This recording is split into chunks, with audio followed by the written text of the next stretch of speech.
At night, a black woman's car is pulled over. Police lights blind her eyes as officers circle, one ripping her purse and slamming it onto the hood while another digs through her belongings with a smirk, tossing them aside like trash. The air reeks of humiliation and dirty power. But what they don't know, this is no ordinary woman. She is the mayor of the city, and their corruption is about to be exposed. Before we dive into this, let us know where you're watching from. Drop a comment below. The afternoon sun hung low over Westfield Heights, casting long shadows across cracked sidewalks and worn apartment buildings. Federal Judge Eleanor Grant sat in her modest sedan, hands steady on the wheel, watching the checkpoint materialize ahead like a spider's web stretched across the road. Blue and red lights pulsed in the dying light. 3 police cruisers, a command vehicle, officers with reflective vests creating a barrier between worlds. This was it. 6 months of intelligence gathering, dozens of documented complaints, hundreds of violated lives, all converging on this single moment. Eleanor adjusted the slim watch on her wrist, feeling the weight of the recording device embedded within its elegant face. Every word, every interaction, every abuse of power would be captured. The GPS tracker hummed silently, transmitting her location directly to the Department of Justice Operations Center 200 miles away. She pressed the accelerator gently, guiding her car toward the checkpoint. Her heartbeat remained calm, measured. 23 years on the federal bench had taught her patience. 3 years before that as a civil rights attorney had taught her strategy. And the lifetime before that, growing up in neighborhoods just like Westfield Heights, had taught her exactly what happened when power went unchecked and justice became selective. The transition was visible even from inside the car. Westfield Heights behind her, predominantly black, working-class families, houses that needed paint, corner stores with barred windows. Ahead lay Greenfield proper, tree-lined streets, manicured lawns, houses that cost more than most Westfield residents would earn in a lifetime. And between these two worlds, the checkpoint. Always the checkpoint, positioned like a dam to control the flow of people deemed undesirable. Officer Carter Blake stepped into the street, hand raised. Eleanor slowed to a stop, window already descending. Blake approached, flashlight in hand despite the remaining daylight, sweeping the beam across her face with deliberate slowness. The harsh light lingered on her eyes, then dropped deliberately to her hands and chest before crawling back up to her face. His eyes, cold and assessing, took in her brown skin, her modest vehicle, the direction she had come from. License and registration, Blake said. No greeting, no explanation, just the command delivered with the expectation of immediate compliance. Eleanor reached slowly for her glove compartment, movements visible and deliberate. May I ask the purpose of this checkpoint, officer? Blake's jaw tightened. Routine traffic safety inspection, license and registration, now. She handed over the documents through the window. Blake's flashlight beam lingered on her driver's license, specifically on the address line. Westfield Heights. Eleanor watched his expression shift, a subtle hardening around the eyes, a tightness in his mouth that spoke volumes about his assumptions and prejudices. Without asking, Blake reached across the passenger seat and snatched Eleanor's purse. He dumped its contents onto the hood of the car, lipstick rolling, receipts scattering, her wallet falling open. "Let's see what a Westfield lady carries," he muttered with a smirk, fingering through her belongings and tossing items aside like scraps. When he found her wallet, he flipped it in his hand, chuckled, and let it drop with a dull smack onto the metal. "Westfield Heights," Blake said into his radio, making no effort to lower his voice. "Requesting verification on a vehicle originating from that area. Possible elevated risk profile." Elevated risk profile. Eleanor kept her tone neutral, professional. "Based on what specific factors, Officer Blake?" Blake's eyes snapped to her face. "You don't need to know our procedures, ma'am. Just need you to comply." Eleanor noticed his hand moving to rest on his service weapon. The gesture was casual, practiced, designed to intimidate. She had seen it before in courtrooms, in depositions, in the countless cases that crossed her bench. The body language of someone who had never been held accountable for the small cruelties they inflicted daily. A second officer emerged from the command vehicle, his uniform bearing captain's bars. Captain Frank Doyle, according to the nameplate visible even from a distance. He moved with the swagger of someone accustomed to authority, someone who had never questioned whether that authority was deserved or justly applied. Doyle took Eleanor's license from Blake, studying it with exaggerated care. His radio crackled. The dispatcher confirmed what the license already stated: valid, no warrants, no violations, clean record. Doyle's expression showed disappointment. "Ma'am, I'm going to need you to step out of the vehicle," Doyle announced, his voice carrying the artificial politeness that made the command no less absolute. "We're implementing enhanced search protocols today." Eleanor remained seated, hands visible on the steering wheel. "Captain, I'd like to understand the legal basis for this enhanced search. The Fourth Amendment requires reasonable suspicion of criminal activity before conducting searches without consent." Doyle's artificial politeness evaporated. "Don't lecture me about the law, step out of the vehicle, now." "I'm not refusing to comply, Captain. I'm asserting my constitutional right to understand the justification for this search." Eleanor's voice remained level, each word carefully chosen and clearly spoken. The watch on her wrist captured every syllable. Delaware v. Prowse established that random vehicle stops without articulable suspicion violate the Fourth Amendment. Terry v. Ohio requires reasonable suspicion for any search. I'm simply asking which of these standards you're applying, and what specific articulable facts support that suspicion. Blake moved closer to the car, his hand now gripping his weapon. "Lady, you want to play lawyer? Captain asked you nicely. Get out of the damn car before we make this difficult." "I am an officer of the court, Officer Blake," Eleanor replied, "and I'm currently observing what appears to be selective enforcement of traffic laws. I've watched 3 vehicles with white drivers pass through this checkpoint with minimal inspection. My vehicle is being subjected to enhanced scrutiny. The only distinguishing factor I can identify is my race and my residential address." Doyle's face flushed red. "Your kind always want to make everything about race. This is about public safety. This is about keeping Greenfield secure from criminal elements that pour out of places like Westfield Heights. My kind." Eleanor repeated the words softly, letting them hang in the air between them. "Please clarify what you mean by that phrase, Captain Doyle." "Troublemakers," Doyle snapped, but his eyes betrayed the truth. "People who don't respect law enforcement.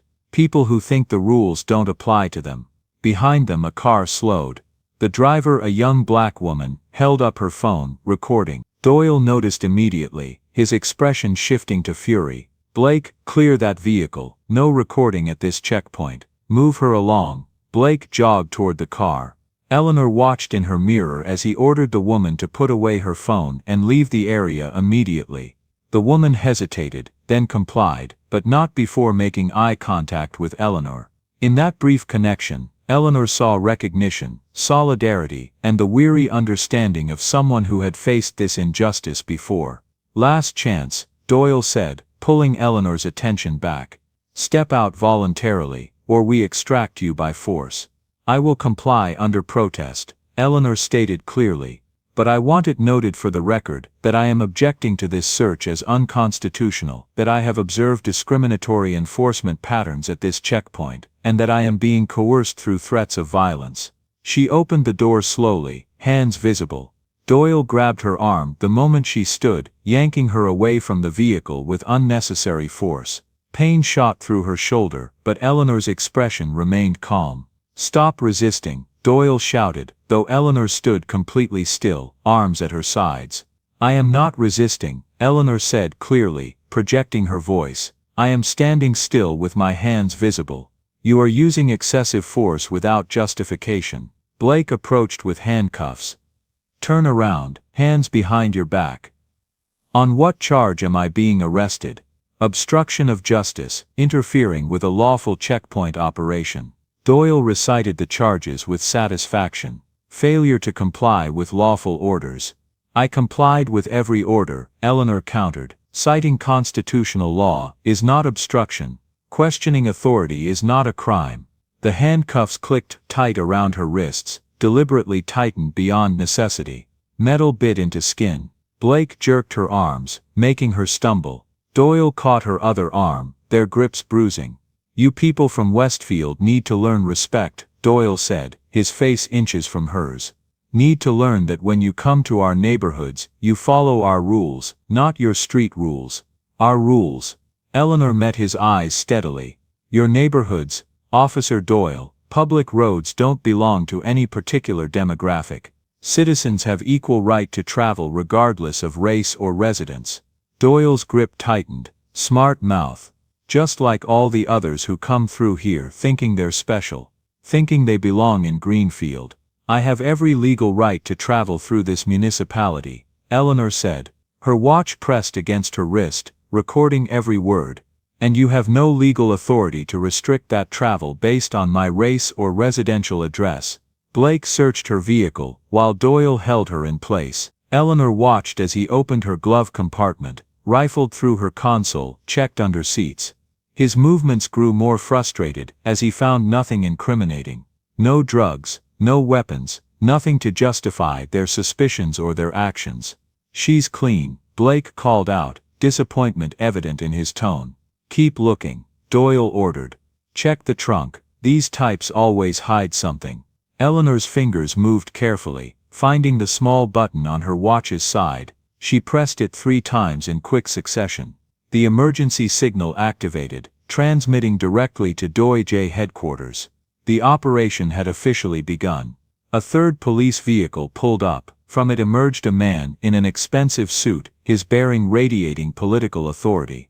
Councilman Charles Whitman, architect of Greenfield's checkpoint program, arrived to oversee his creation in action. Whitman approached, eyes assessing Eleanor with practiced political calculation. Another resistant from Westfield Heights, Captain. Yes, sir. Refused to comply with search procedures. Had to arrest her for obstruction. Excellent work. Whitman nodded approvingly. These checkpoint protesters need to understand there are consequences. They need to learn that Greenfield won't tolerate their disruption. Eleanor turned to face him directly. Councilman Whitman, your checkpoint program appears to systematically target minority residents while allowing white drivers to pass through with minimal inspection. That constitutes illegal discrimination under both federal civil rights law and the Equal Protection Clause. Whitman's eyebrows rose. Listen to this one. Knows all the legal terms. He smiled coldly. But this isn't about race, this is about public safety. About protecting property values. About keeping Greenfield the kind of place where decent people want to live and raise families. Decent people, Eleanor repeated. Meaning law-abiding citizens, Whitman clarified, but his meaning was transparent. Not people who come from high-crime areas bringing their problems into peaceful communities. The watch captured every word, every admission, every revelation of discriminatory intent. Nothing in the trunk either, sir, Blake reported, returning from his fruitless search. Doyle's jaw clenched in frustration. Doesn't matter, she's already committed obstruction. Take her to the station.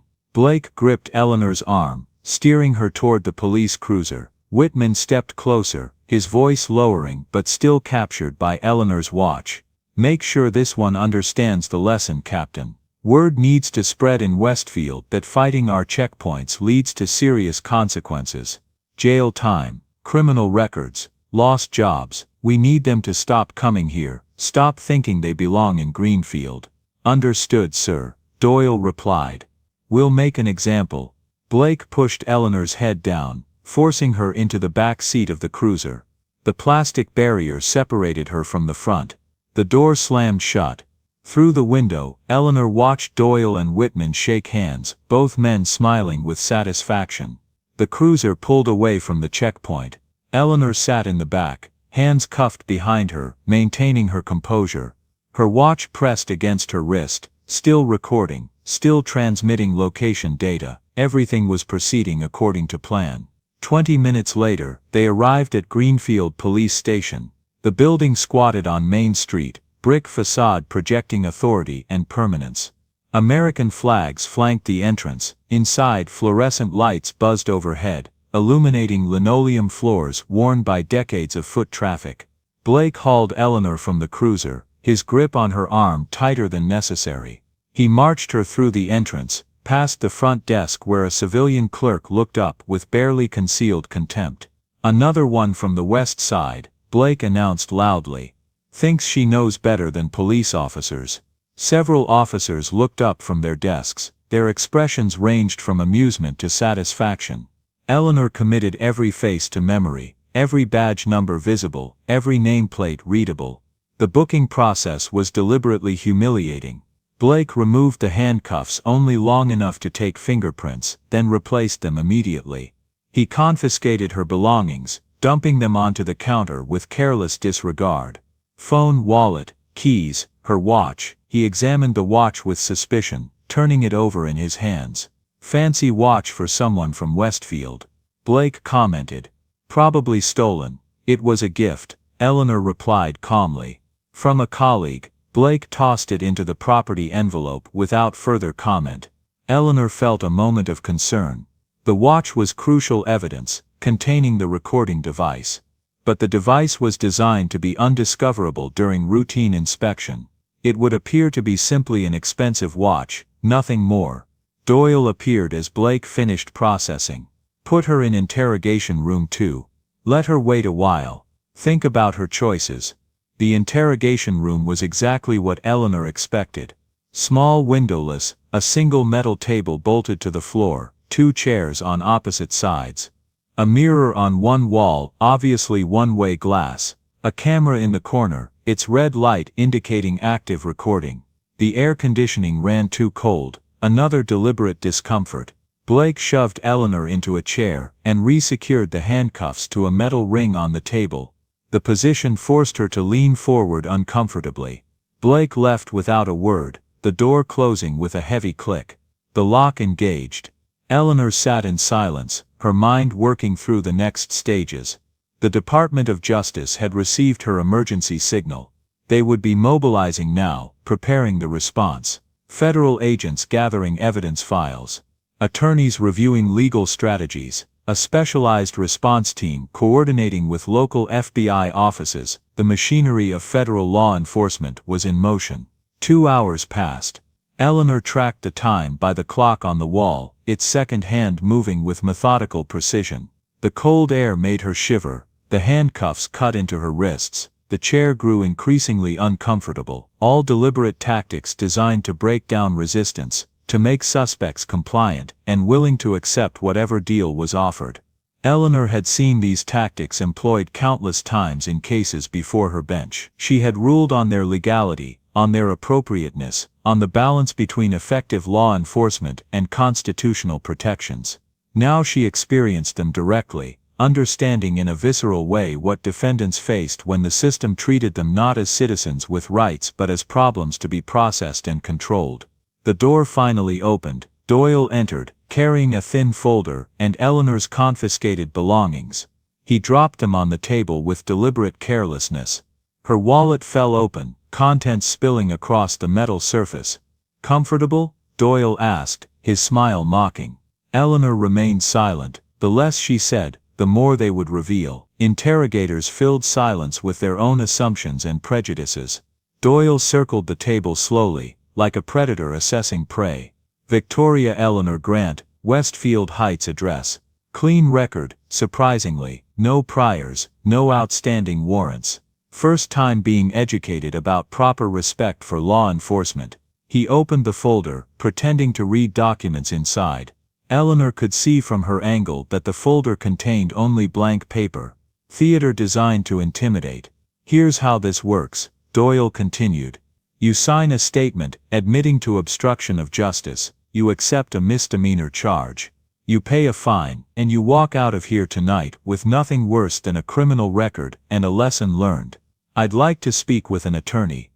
Eleanor stated clearly. Doyle laughed. "Public defender's office is closed for the evening. You'll get your phone call eventually. But first let's have a conversation about your attitude problem. I am invoking my Fifth Amendment right to remain silent and my Sixth Amendment right to counsel," Eleanor said. "This interrogation should cease immediately until legal representation arrives." Doyle ignored her completely. He picked up items from her wallet, examining each with exaggerated interest. Credit cards, driver's license, insurance card. Then he found her other identification card, the one she had deliberately left easily accessible. Doyle's expression shifted from confidence to confusion. He held the card up to the light, studying it carefully. the official seal, the federal government insignia, the title, United States District Court. Doyle read aloud slowly. Federal Judge Eleanor Grant. He looked at Eleanor, then back at the card. Nice try. Very professional forgery. We'll add falsifying federal documents to your charges. Impersonating a federal official carries serious time. That identification is authentic. Eleanor replied calmly, as you can verify with a single phone call to the federal courthouse. Right. Doyle laughed again, but uncertainty crept into his voice. And I'm the Attorney General. Lady, you're not fooling anyone with this fake badge. He tossed the ID card onto the table dismissively. But Eleanor noticed his hand trembling slightly. Doubt had taken root. The door opened without warning. Detective Daniel Ruiz entered, his expression professional and alert. Ruiz was younger than Doyle, perhaps mid-30s, with intelligent eyes that missed nothing. He carried himself differently than the other officers Eleanor had encountered, an air of careful observation rather than automatic aggression. Captain, Ruiz said carefully. A moment outside. Doyle's jaw tightened. I'm conducting an interrogation, detective. Sir, it's urgent. Regarding the detainee's identification. Doyle hesitated, then nodded curtly. Watch her, he ordered Ruiz. But instead of leaving, Ruiz stepped fully into the room and closed the door. He moved to the table and picked up Eleanor's federal ID card, examining it with the careful attention of someone who knew what to look for. Ma'am, Ruiz said quietly. Is this identification genuine? Yes, detective. I am Federal Judge Eleanor Grant, United States District Court, Southern District. I have served on the federal bench for 23 years. Ruiz's eyes widened. He looked at the ID card again, noting details Doyle had missed. The micro-printing along the edges, the holographic seal that shifted colors in the light, the embedded security thread visible when held at an angle, the card number that could be verified through federal databases. Captain, Ruiz said, his voice tight with controlled alarm. We need to verify this immediately. It's fake, detective. Obvious fake. But Doyle's confidence had cracked. He looked at Eleanor with new uncertainty. Sir, this card contains federal security features that are extremely difficult to counterfeit. The holographic seal alone requires specialized equipment unavailable to civilians. Ruiz set the card down carefully, treating it with the respect it deserved. We need to contact the federal courthouse for verification before we proceed further. She's already been processed, Doyle protested. Already charged with obstruction. Captain, if this woman is actually a federal judge and we've detained her without proper cause, interrogated her after she invoked right to counsel and charged her with obstruction for asserting constitutional rights. Ruiz didn't finish the sentence. The implications hung heavy in the air. Doyle's face had gone pale. It's a fake. Has to be. Then let's verify it. Ruiz insisted. One phone call, 5 minutes. That's all we need to confirm. Before Doyle could respond, the station's front desk phone began ringing. Once, twice, 3 times. The persistent sound echoed through the building. Eleanor heard someone answer, heard a murmured conversation, heard the tone shift from routine to urgent. Footsteps approached rapidly. The desk sergeant appeared at the interrogation room door, his face flushed. Captain Doyle, sir. You need to come to the front desk immediately.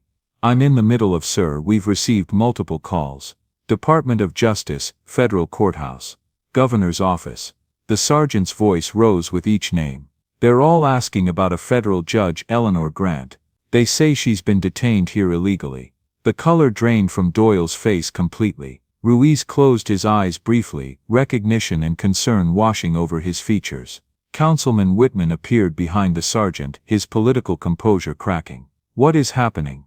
Whitman demanded. Why are federal agencies calling about a routine checkpoint arrest? Ruiz picked up Eleanor's ID card and handed it to Whitman. Because, Councilman, we appear to have arrested a sitting federal judge. Whitman studied the card. His hands began to tremble. This can't be real. The Department of Justice seems to believe otherwise, the desk sergeant said. They're demanding to speak with her immediately. They mentioned sending federal agents to secure her release. Eleanor sat quietly, watching the realization dawn on their faces, the careful plan unfolding exactly as designed. Whitman turned to face her, understanding replacing his earlier contempt. You did this deliberately, he said slowly. Went through the checkpoint knowing you'd be stopped, knowing you'd be arrested. I exercised my constitutional right to travel freely. Eleanor replied. I was stopped without cause, searched without consent, arrested without justification, and interrogated after invoking my right to counsel. The fact that I'm a federal judge is relevant only because it gave me the knowledge and resources to document these violations systematically. Ruiz moved quickly to remove the handcuffs from Eleanor's wrists. Judge Grant, I apologize profusely for your treatment. This should never have happened. Don't apologize to me, detective, Eleanor said, rubbing her chafed wrists. Apologize to the hundreds of citizens who experienced identical treatment without having federal judicial authority to protect them. The desk phone rang again. Whitman rushed out to answer it. His voice carried back through the open door, growing increasingly panicked as he spoke with someone Eleanor assumed was a federal official. Doyle stood frozen, his earlier confidence shattered completely. You set us up. This was entrapment. I drove through a public checkpoint, Captain. I broke no laws. I asserted my constitutional rights. Your reaction to those rights reveals the true nature of your checkpoint program. Eleanor stood, her bearing shifting from detained citizen to federal authority. And now the full weight of federal law enforcement will examine why a simple traffic checkpoint resulted in the illegal detention and interrogation of a federal judge who committed no crime beyond being black and driving through your checkpoint from a predominantly minority neighborhood. Ruiz retrieved a small USB drive from his jacket pocket. He pressed it into Eleanor's hand quickly, glancing to make sure Doyle hadn't noticed. Internal Affairs documentation. Ruiz whispered. Everything I've been able to gather about the checkpoint program. Demographics of stops, arrest statistics, internal communications. It's all there. Eleanor pocketed the drive smoothly. Thank you, Detective Ruiz. Your cooperation will be noted. The front entrance doors burst open. Multiple footsteps echoed through the station. Federal agents in dark suits entered, badges visible on chains around their necks. Department of Justice, FBI. Leading them was a man in military dress uniform, stars on his shoulders indicating senior rank. Colonel Marcus Harlan entered the interrogation room, his presence commanding immediate attention. Judge Grant, are you unharmed? Physically, yes, Colonel. Constitutionally violated, but that was expected. Harlan turned to Doyle and Whitman, who had returned with the federal agents. I am Colonel Marcus Harlan, Department of Defense Liaison to the Department of Justice Civil Rights Division. This police station is now under federal investigation for systematic civil rights violations. All personnel are ordered to remain on premises. All records and communications are to be preserved as evidence. You can't just take over a police station, Whitman protested weakly. We have federal authority under Title 42, Section 1983, to investigate civil rights violations by state actors, one of the FBI agents responded. Judge Grant's detention provides probable cause to believe this department has engaged in systemic constitutional violations. Eleanor watched as federal agents spread throughout the station. Computer specialists began accessing servers. Evidence technicians photographed booking records. Attorneys set up workstations in the conference room. Doyle turned to Eleanor, desperation replacing arrogance. This is ridiculous. We were just doing our jobs, following city ordinances. Following illegal ordinances, Eleanor corrected. Implementing discriminatory enforcement, violating constitutional rights, and documenting it all, as we'll demonstrate. Colonel Harlan escorted Eleanor to the conference room, which federal agents had already transformed into a command center. Laptops connected to mobile networks. Printers produced documents. Secure phones linked to Washington. The operation had the efficiency of something long planned and carefully coordinated. Judge Grant, Harlan began formally. We received your emergency signal at 1700 hours. Federal response teams mobilized immediately. We've been monitoring Greenfield's checkpoint program for 6 months, gathering evidence through multiple channels. Your field test confirmed our intelligence assessments. What's the current evidence status? Eleanor asked. Harlan pulled up displays on multiple screens. Checkpoint camera footage showing racial disparities in traffic stops. Body camera recordings capturing discriminatory language. Internal police communications revealing quota systems targeting minority neighborhoods. Financial records linking Councilman Whitman to property developers with interest in displacing Westfield Heights residents. We have everything. Eleanor felt satisfaction settle in her chest. Then let's proceed. Over the next hour, federal agents brought in Doyle, Blake, Whitman, and several other officers for questioning. Each was separated, prevented from coordinating stories or destroying evidence. Eleanor watched through the one-way glass as trained federal interrogators methodically documented each individual's role in the checkpoint program. Detective Ruiz was brought to the conference room separately. He sat across from Eleanor and Colonel Harlan, nervous but resolute. Detective Ruiz, Eleanor began. You provided valuable evidence regarding internal police procedures. Can you expand on what you discovered? Ruiz nodded, pulling out a notebook filled with careful observations. I transferred to Greenfield 6 months ago. The checkpoint program was already established, presented as innovative community policing. But I noticed patterns immediately. Traffic stops concentrated in minority neighborhoods. Arrest rates disproportionate by race. When I raised concerns through proper channels, I was told to focus on my own cases. What changed? Eleanor asked. Pain crossed Ruiz's face. My brother came to visit 3 months ago. Successful physician drives a nice car, no criminal record. He was stopped at one of these checkpoints. Detained for 4 hours, searched repeatedly, threatened with arrest. No charges, no violations, just harassment because he was black and driving in Greenfield. That's when you began documenting violations systematically. Eleanor concluded. Yes. I gathered everything I could. Checkpoint deployment schedules, arrest demographics, internal emails discussing quota systems, officer communications containing racial slurs and discriminatory comments. But every time I tried to file formal complaints, they disappeared. Evidence was deleted. Witnesses changed their statements. Colonel Harlan made notes. Your evidence will be crucial to the federal case, Detective. Your willingness to document violations despite personal and professional risk demonstrates integrity. Ruiz looked at Eleanor directly. Judge Grant, why did you put yourself through this? You could have initiated an investigation without subjecting yourself to arrest. Because the system treats people differently based on status, Eleanor explained. If I had revealed my position as a federal judge, the officers would have released me immediately. They would have been polite, apologetic, cooperative. The discrimination would have disappeared the moment my judicial authority became known. I needed to experience what ordinary citizens face when they have no status, no connections, no authority to protect them from unconstitutional treatment. She paused, letting her words carry their full weight. My arrest isn't the story, Detective. The story is that this happens every day to people who don't have federal judicial credentials to protect them. People who assert their rights and get arrested for obstruction.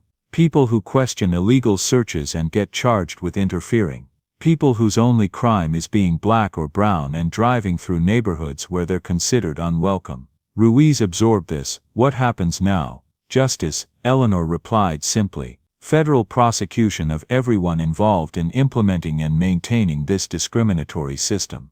Dissolution of the checkpoint program. Review of every arrest made under this program for potential expungement. Civil rights training for all officers. Independent oversight of police practices. And most importantly, accountability. The next morning, Eleanor stood in the conference room before assembled federal officials, local authorities, and media representatives. Colonel Harlan had arranged a formal briefing to present the investigation's preliminary findings. Eleanor, now in a professional suit that had been delivered overnight, projected the authority of her judicial position. Ladies and gentlemen, she began. I am Federal Judge Eleanor Grant, United States District Court. For the past 6 months the Department of Justice, in coordination with the Department of Defense and the FBI, has conducted an investigation into civil rights violations in Greenfield's police checkpoint program. Last evening, I personally tested this system by driving through a checkpoint as an ordinary citizen. She activated the room's projection screens. What you're about to see and hear represents systematic constitutional violations. These are not isolated incidents. These are established patterns of discriminatory enforcement.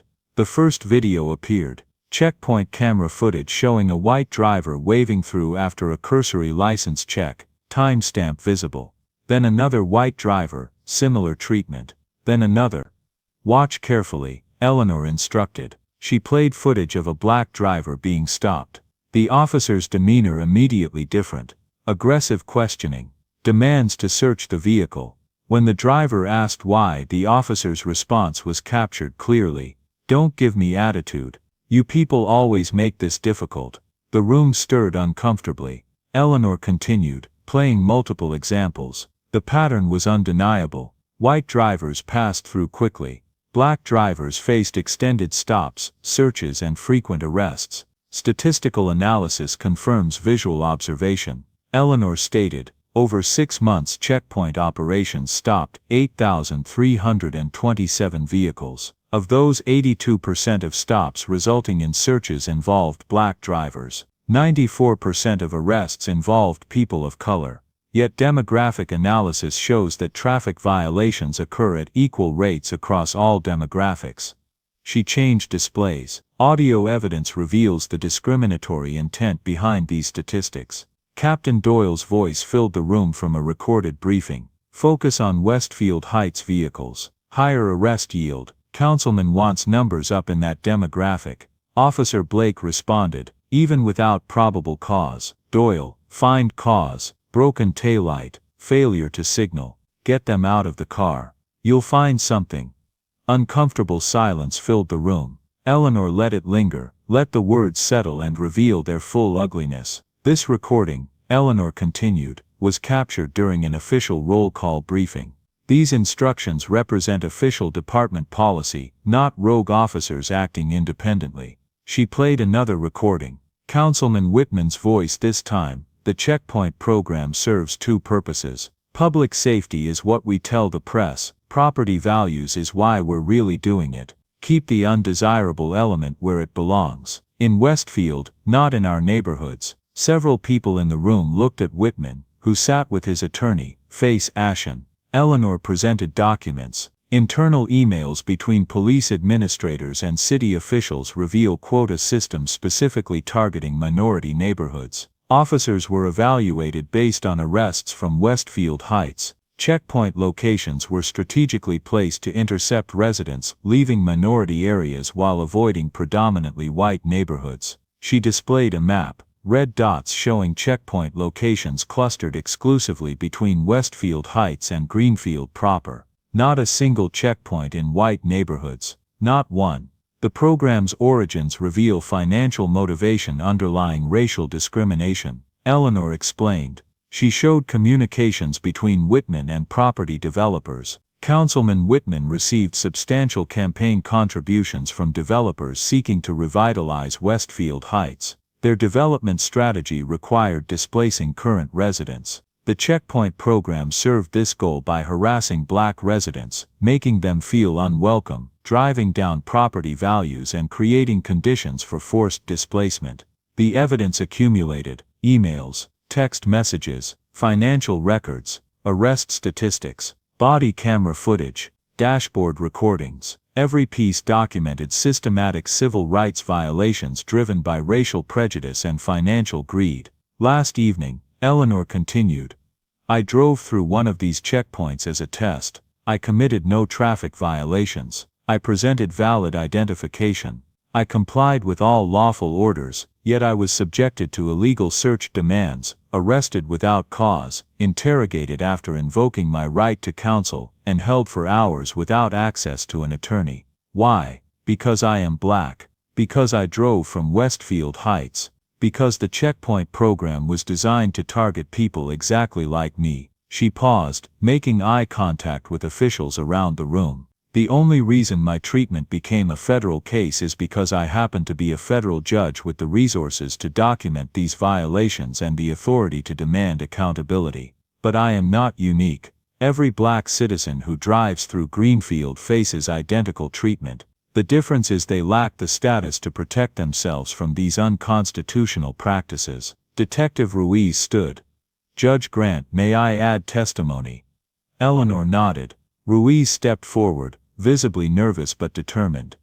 I'm Detective Daniel Ruiz, Greenfield Police Department. For 3 months I've documented violations of department policy and constitutional law related to checkpoint operations. I attempted to report these violations through proper channels. My complaints were ignored. Evidence I gathered was deleted from department servers. When I persisted, I was threatened with disciplinary action and reassignment. He pulled out his notebook.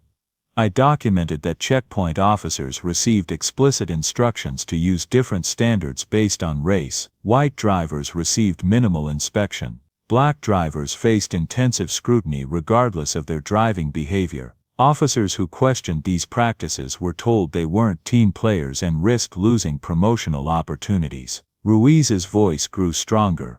This wasn't law enforcement. This was systematic harassment designed to make black citizens feel unwelcome in Greenfield. It was racial profiling disguised as public safety, and it was supported from the highest levels of city government. Eleanor thanked Ruiz for his courage. She turned back to the assembled officials. Federal charges will be filed against Councilman Charles Whitman, Captain Frank Doyle, and Officers Carter Blake, among others, for civil rights violations under Title 42, Section 1983. Additional charges include obstruction of justice for suppressing complaints and destroying evidence. The checkpoint program is immediately dissolved. All arrests made under this program will be reviewed for potential expungement, and Greenfield Police Department will undergo federal oversight until constitutional compliance is established. The room erupted in questions from media representatives. Eleanor raised a hand for silence.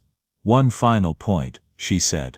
This investigation isn't about punishing individual officers. It's about dismantling systems that allow discrimination to flourish. It's about ensuring that constitutional rights apply equally to all citizens, regardless of race, neighborhood, or economic status. And it's about sending a clear message that civil rights violations will face federal accountability. 3 weeks later, Eleanor returned to Greenfield for the preliminary hearing.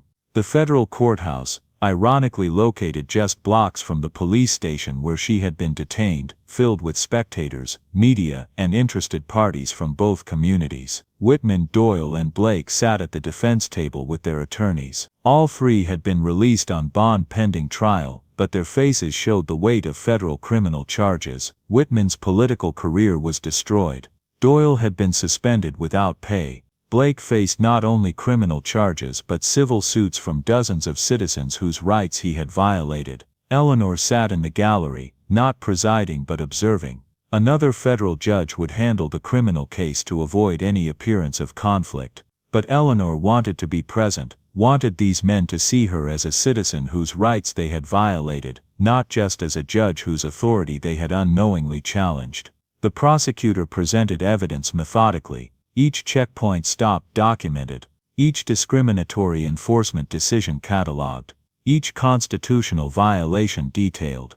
The defense attorneys attempted to argue selective prosecution, claimed their clients were simply following city ordinances, suggested that Eleanor had entrapped them by deliberately provoking arrest. The presiding judge, a stern woman with 30 years on the federal bench, dismissed these arguments with barely concealed contempt. Asserting constitutional rights cannot constitute entrapment. Following illegal ordinances does not excuse civil rights violations. These defendants will face trial on all charges. After the hearing, Eleanor found Detective Ruiz in the courthouse hallway. He wore a suit now instead of his police uniform. The FBI had offered him a position with their Civil Rights Division, and he had accepted immediately. Judge Grant. Ruiz greeted her formally. The FBI is grateful for the evidence you gathered. Your testimony will be crucial at trial. And your evidence, Detective. Your documentation of internal police communications proved systematic intent rather than isolated incidents. Eleanor studied him carefully. How are you adjusting to federal work? It's different, Ruiz admitted, but it feels right, working to protect civil rights instead of watching them violated daily. He paused. My brother's record was expunged last week. The false arrest removed from his background check. He called to thank me, but I told him to thank you. You're the one who made this possible. I simply exposed what was already there, Eleanor replied. The injustice existed long before I drove through that checkpoint. I just had the resources and authority to document it effectively. They walked together through the courthouse corridors. Outside, protesters from both sides gathered. Some carried signs supporting the police, claiming the prosecution was a witch hunt. Others carried signs celebrating accountability, demanding justice for checkpoint victims. Eleanor paused at the courthouse steps, looking at the divided crowd. This was the work that remained, not just prosecuting individual offenders but healing communities torn apart by systematic discrimination. 6 months later, the trial concluded. Whitman was convicted on multiple counts of civil rights violations and conspiracy, sentenced to 5 years in federal prison plus restitution to checkpoint victims. Doyle received 4 years. Blake and 2 other officers received 3 years each plus probation. But the sentences were only part of the remedy. The Department of Justice had negotiated a consent decree with Greenfield requiring comprehensive reforms, independent oversight of all police activities, mandatory data collection on traffic stops by demographics, body cameras that could not be deactivated during citizen encounters, community review boards with real authority to investigate complaints, federal monitoring for 5 years to ensure compliance. Eleanor attended the community meeting where Greenfield's new police chief presented the reforms to Westfield Heights residents. The new chief, recruited from outside the department, spoke with genuine humility about the violations that had occurred and the commitment to constitutional policing.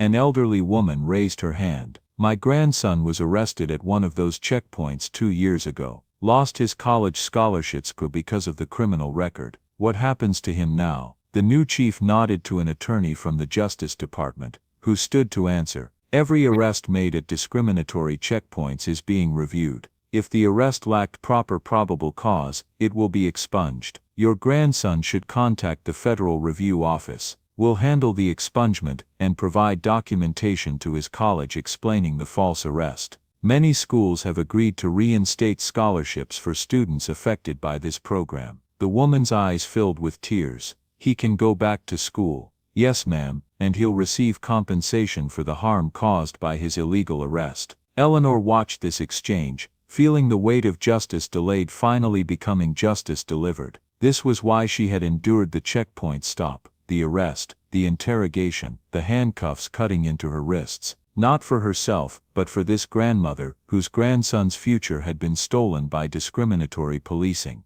After the meeting, several Westfield Heights residents approached Eleanor. They thanked her. They shared their own checkpoint stories. They expressed cautious hope that things might actually change. One young man, perhaps 20 years old, shook Eleanor's hand firmly. Judge Grant, I'm James Wilson, Detective Ruiz's nephew. My uncle told me what you did. Told me you could have used your judge status immediately, but chose to experience what we all experience. Your uncle is a hero, Eleanor replied. He documented violations despite personal and professional risk. He said the same about you. James smiled. I'm starting law school next fall. Want to be a civil rights attorney. Uncle Daniel said we need lawyers who understand the system from all sides, who know what it feels like to have rights violated. Eleanor felt pride swell in her chest. This was the real victory. Not the convictions, not the sentences, but inspiring the next generation to fight for justice.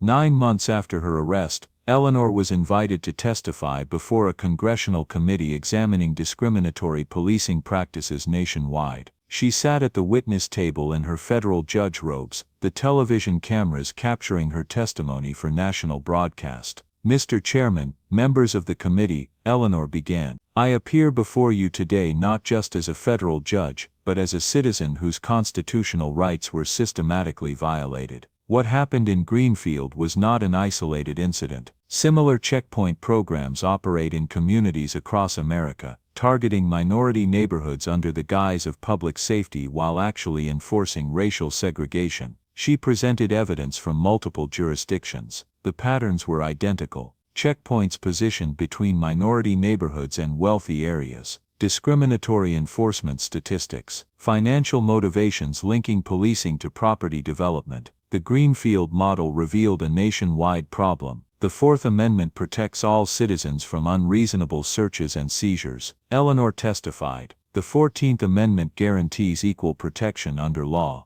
These aren't privileges for the wealthy or well-connected. These are fundamental rights belonging to every person regardless of race, residence, or economic status. A committee member interrupted, Judge Grant, some argue that enhanced police presence in high-crime areas is necessary for public safety. How do you distinguish between legitimate law enforcement and discrimination? Eleanor leaned forward. Legitimate law enforcement responds to specific criminal activity with individualized suspicion. Discrimination targets entire communities based on demographics. Legitimate law enforcement treats all citizens with respect and constitutional compliance. Discrimination assumes guilt based on race and residence. The distinction is clear when you examine enforcement patterns. She displayed statistics. In Greenfield, white drivers and black drivers committed traffic violations at equal rates, yet black drivers were searched at 10 times the rate of white drivers, arrested at 7 times the rate. That disparity cannot be explained by legitimate law enforcement. It can only be explained by racial discrimination. Another committee member asked about solutions. Eleanor had prepared comprehensive recommendations. First, mandatory independent oversight of all checkpoint operations. Second, required data collection on every traffic stop including driver demographics and enforcement actions. Third, public reporting of this data so communities can identify discriminatory patterns. Fourth, federal authority to investigate departments showing statistical disparities. Fifth, substantial consequences including loss of federal funding for departments that violate civil rights. And sixth, personal liability for officials who implement or maintain discriminatory programs. The questioning continued for hours. Eleanor answered each question with judicial precision, backing every claim with documented evidence. When she finally stepped down from the witness table, she knew her testimony would influence national policy. 2 months later, Congress passed the Equitable Enforcement Act. The legislation incorporated Eleanor's recommendations, establishing federal standards for checkpoint operations, requiring transparency in traffic stop data, and creating enforcement mechanisms for civil rights violations.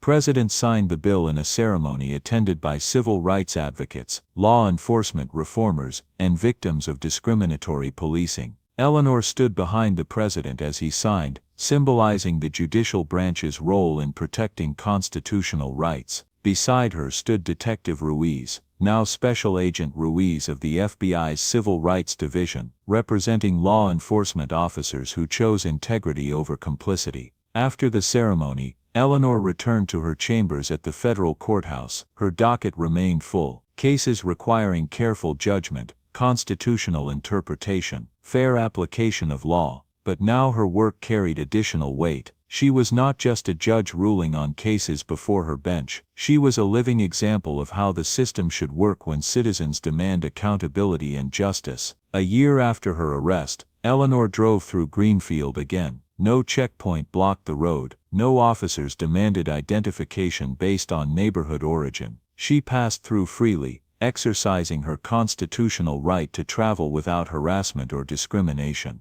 In Westfield Heights, a new community center had opened, funded by restitution payments from the Checkpoint Program lawsuit. Inside, young people studied law, criminal justice, and civil rights. A plaque at the entrance read, "Justice delayed is justice denied. Justice demanded is justice delivered." Eleanor visited the center regularly, speaking with students about constitutional rights, about standing firm against injustice, about the long struggle for equal protection under law. She saw James Wilson there, now a second-year law student, helping younger students understand their rights and how to assert them effectively. Detective Ruiz, now Special Agent Ruiz, also visited frequently. He taught workshops on recognizing police misconduct, documenting violations, and using proper channels to demand accountability. His presence symbolized that law enforcement could be reformed, that good officers existed who would stand against corruption. The checkpoint program was gone, but the work continued. Other cities, other departments,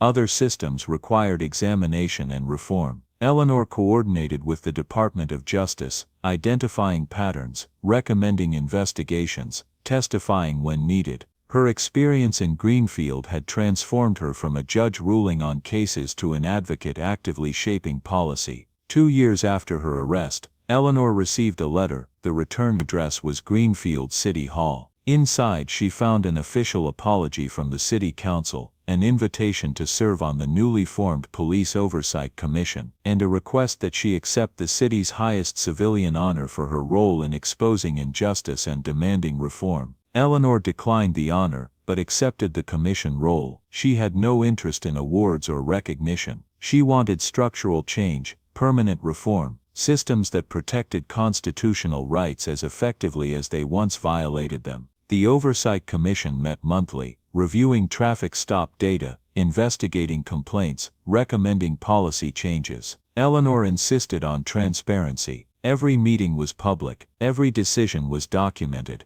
every officer's enforcement pattern was analyzed for potential discrimination. Some officers resented the oversight. They complained that aggressive monitoring made their jobs more difficult, that data collection slowed response times, that constant scrutiny undermined morale. Eleanor listened to these complaints with judicial patience, then explained reality. Your job is to protect and serve all citizens equally, she told resistant officers. If oversight makes discrimination more difficult, that proves oversight is necessary. If data collection reveals problematic patterns, that proves those patterns exist and require correction. And if constitutional compliance undermines your morale, perhaps you should reconsider your career choice. The blunt response was characteristic. Eleanor had never believed in coddling officials who violated rights or resented accountability. Some officers quit, others adapted, a few actually became advocates for reform, recognizing that constitutional policing strengthened community trust and made their jobs safer.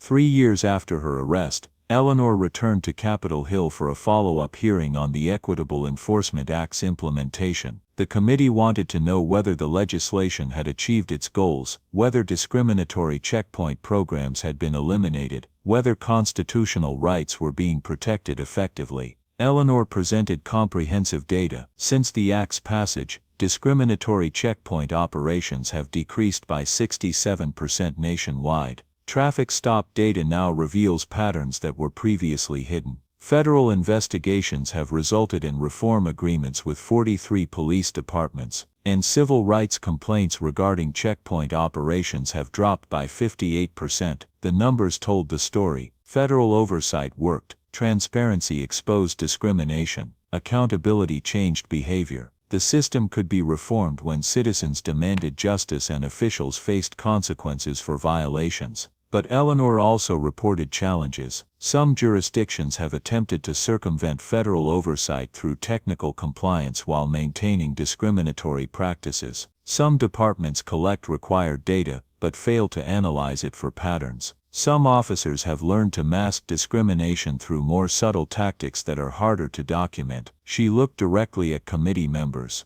The Equitable Enforcement Act established important protections, but enforcement requires constant vigilance. Discrimination adapts when challenged. We must continue monitoring, investigating and prosecuting violations to ensure constitutional rights remain protected. The committee chair thanked Eleanor for her testimony and her continued advocacy. Judge Grant, your decision to personally test the Greenfield checkpoint system took remarkable courage. Your willingness to endure arrest and detention to document discrimination served not just your case but the broader cause of civil rights. This committee commends your service. Eleanor accepted the praise with characteristic humility. I simply did what any citizen should do when faced with injustice. I documented it. I demanded accountability. I insisted on constitutional compliance. The only difference is that I had resources and authority that most citizens lack. Our goal should be ensuring that all citizens can effectively assert their rights regardless of status or resources. 5 years after her arrest,